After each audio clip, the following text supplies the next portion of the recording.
ሰላም ሰላም ክብራና ክብራት ውድ ተመልካቾቻችን እንዴት ናችሁ? ፕሮግራማችን ተጀምሯል። በዛሬው ቆይታችን የአርቲስት መሰረት መብራቴን አጭር ህይወት ታሪክና የማህበራዊ ሚዲያ ውዝግቦቿን በተመለከተ ጥቂት ነገር ወደ እናንተ እናደርሳለን። መልካም ጊዜ፣ መልካም ቆይታ ይሁንላችሁ። አርቲስት መሰረት መብራቴ የኢትዮጵያ የልብ ህሙማን ህፃናት መርጃ ማዕከል የበጎ ምግባር አምባሳደር በመሆን በሀገር ውስጥና ከሀገር ውጭ በመዘዋወር እንዲሁም በቴክስት ሜሴጅ ገንዘብ በማሰባሰብ የብዙ ህፃናትን ልብ በመጠገን የብዙ ወላጆችን እንባ በማበስ እንዲሁም ብዙዎችን ከተረጅነት ወደ አገልጋይነት እንዲሸጋገሩ በርካታ ስራዎችን የሰራችና እየሰራች ያለች ልበቀናና ጠንካራ እንስት ናት። አርቲስት መሰረት መብራቴ በአሁኑ ሰዓት ከመተዳደሪያዋ የኪነ ጥበብና የማስታወቂያ ስራዎች ባልተናነሰ የትምህርት ገበታቸው ላይ በመሆኛ ጊዜያቸው ከህፃናት እኩዮቻቸው ጋር በመወረቂያ ዕድሜያቸው በልብ ህመም እየተሰቃዩ ለሕክምና ወረፋ እየጠበቁ ለሚገኙ የልብ ህሙማን ህፃናት የእርዳታ ገቢ በማሰባሰብ ስራ ላይ ናት። ይሁንና በየማህበራዊ ሚዲያው ፌስቡክ፣ ቲክቶክ እና ዩቲዩብ አርቲስቷ ከምትሰራቸው የኪነ ጥበብ የማስታወቂያና የበጎ አድራጎት ስራዎች ይልቅ ስለ አርቲስቷ ውበት፣ መልክ፣ ዕድሜና ቤተሰባዊ ሁኔታ የሚጻፈውና የሚወራው ስላቅ፣ ዋዛ ፈዛዛ፣ ትችት፣ አሉባልታና ወሬ እጅግ የበዛ ነው። አርቲስቷም በማይታወቁም ሆነ በሚታወቁ ግለሰቦች ለሚነሱባት አሉታዊ ትችቶች በተደጋጋሚ የፌስቡክ ገጿ ላይ እንዲሁም በተለያዩ ሚዲያዎች ማስተካከያ፣ ማስተባበያና ምክሮችን ስትለግስ ተስተውሏል። ይሁን እንጂ ከአርቲስቷ ጋር በተያያዘ በየማህበራዊ ሚዲያው ላይ ፌስቡክ፣ ቲክቶክ እና ዩቲዩብ የሚሰነዘሩ ሐሳቦች ከጊዜ ወደ ጊዜ እየተጠናከሩ በመሄዳቸውና እልባት ሊገኝለት ያልቻለ ጉዳይ መሆኑን ከሳምንት በፊት ህዳር 18 2018 ዓመተ ምህረት በፌስቡክ ገጿ ላይ ባሰፈረችው ጽሑፍ አሳውቃለች። ይልቁንም የሰው ስኬት የሚያንገበግባቸው ቅናተኞች ሰው ካሰበበት እንዳይደርስ ለማድረግ የሚያቀርቡት ፈተና ነውም ስትል ያጣጣለችው ሲሆን በዚህ ዘለግ ባለ ጽሑፏ በመልኳ፣ በዕድሜ ሁኔታዋና በስኬቷ ላይ ለሚቀርብባት የስም ማጥፋት ዘለፋና ወቀሳ ተከታዮቹን ምላሾችና ምክሮች አጋርታለች። አርቲስት መሰረት መብራቴ ከዕድሜዋ 40ዎቹን ማለፍና አረጀች ተብሎ ለሚነሱባት ቀልድና ትችቶች ምላሿ ይህ ነው። ሁሉም የዕድሜ እርከን የራሱ ውበትና ሞገስ አለው። የሚገርመው 20ዎቹ ዕድሜ ውስጥ ከነበርኩበት ይልቅ 40ዎቹ የዕድሜ እርከኔን አብልጬ ወደዋለሁ። ሴትነት የገባኝ ዋጋዬን በእጅጉ የተረዳሁበት፣ በእውቀት የበሰልኩበት፣ በመንፈሳዊ ሕይወት የጎለመስኩበት፣ የፊቴን ገጽታም ሆነ አስተሳሰቤንም ማንነቴንም አጥብቄ በፍቅር የምወደው ያሁኑ እኔነቴን ነው። ከምን ጊዜም በላይ ታላላቅ ድርጅቶች አብረውኝ ለመስራት የሚሽቀዳደሙበት ወርቃማ ጊዜ አሁን ነው።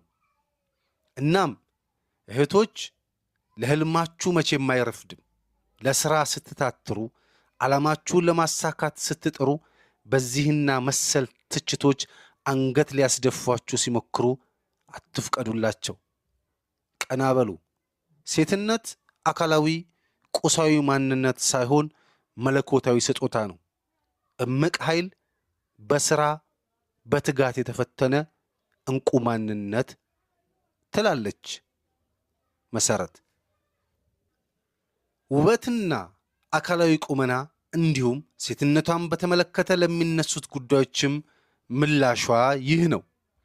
ሴትነት ከሥራ ይልቅ እንደ ኩሳቋል መቁጠር፣ ከአካላዊ ውበት በዘለለ የራሴ ሐሳብ፣ ዓላማ፣ ህልም እንደሌላት በመቁጠር በሥራ፣ በትምህርት፣ በጥረት ካሳኳቸው እንዲሁም አቺቭ ካረኳቸው ይልቅ ውጫዊ ገጽታዬ ማነቆ ሆኖብኝ እንዳልራመድ ሊያደናቅፉኝ ሲታትሩ ይስተዋላል። ነፍስ አውቄ ራሴን በትወና ሙያ ካገኘሁበት ጊዜ ጀምሮ ያሳለፍኩት የህይወት ጉዞ እጅግ በፈተና የተሞላ ነበር። ብቅ ባልኩ ቁጥር ከስራዬ ይልቅ አካላዊ ማንነቴ ላይ ብቻ በማተኮር ያለኝን እምቅ አቅም ወይም ፖቴንሻል በጎ አገልግሎት የሥራና የትምህርት ስኬቴን እንዲሸፈን በማድረግ ለፍላጎታቸው ተገዢ ባለመሆኔ እንዳፈንጋጭ ወይም ትዕቢተኛ ተቆጥሬ የሥራ በሮችን በመዝጋት ስሜን በማጠልሸት ስነ ልቦናዬን በመጉዳት ከመድረክ ገለል እንድል ብዙ ሴራዎች ተሰርተውብኛል። ግን ተግዳሮቱን እንደ መረማመጃ ድንጋይ ስቴፒንግ ስቶን፣ ትችታቸውን እንደ ምስጋና ኮምፕሊመንት በመቁጠር ይበልጥ እንደበረታ ሆኜ በእግዚአብሔር ቸርነት እዚህ ደርሻለሁ። ነገር ግን በሴትነቴ የሚሳለቁ አብዛኞቹ ሴቶች መሆናቸው ያስገርመኛል ትላለች። ሴቶችንም በራስ መተማመን የጎደላቸው በራሳቸው ሰውነት ኢንሴኪዩር የሆኑና ሌላዋን ሴት በመተቸት ስለ ራሳቸው ጥሩ ስሜት እንዲሰማቸው የሚያደርጉ ምስኪኖች ብላ ትጠራቸዋለች። አንዳንድ ወንዶችም ለዩቲዩብ ንግድ ለተመልካች ለማግኘት ክቡር ሴትነትን እንደ ተራ ነገር ሊያፌዙበት ሲሞክሩ በማየቷ ማዘኗንም አልሸሸገችም። ብዙ ህልም የመስራት አቅም ያለኝን እኔን አንገት ለማስደፋት አትድከሙ። ከኔ ጋር ያለው የሚረዳኝ የማይጥለኝ ሞገሴ፣ ክብሬ፣ ውበቴ፣ መመኪያዬ በገፋችሁኝ ቁጥር ይበልጥ የሚያከብረኝ ከአንዳንዶቻችሁ ጥላቻ ይልቅ በብዙዎች መወደድ የከበበኝ መቼም የማይተወኝ የልጅነት አምላክ ልዑል እግዚአብሔር ነው ትላለች አርቲስት መሰረት መብራቴ። ውድ ተመልካቾቻችን በአርቲስት መሰረት መብራቴ አጭር የህይወት ታሪክና የማህበራዊ ሚዲያ ውዝግቦቿን በተመለከተ ወደ እናንተ ያደረስነው ዝግጅት ክፍል 1 እዚህ ጋር ተጠናቋል። በቀጣይ በክፍል 2 እስከምንገናኝ መልካም ጊዜ፣ መልካም ቆይታ ይሁንላችሁ። መጠሪያ ተገኘ የሚሆንሽ ላንቺ ተስማምቶ ቆንጆና ራሱ ነሽ ውበት ነፍስ ሕይወት ዘርቶ መጠሪያ ተገኘ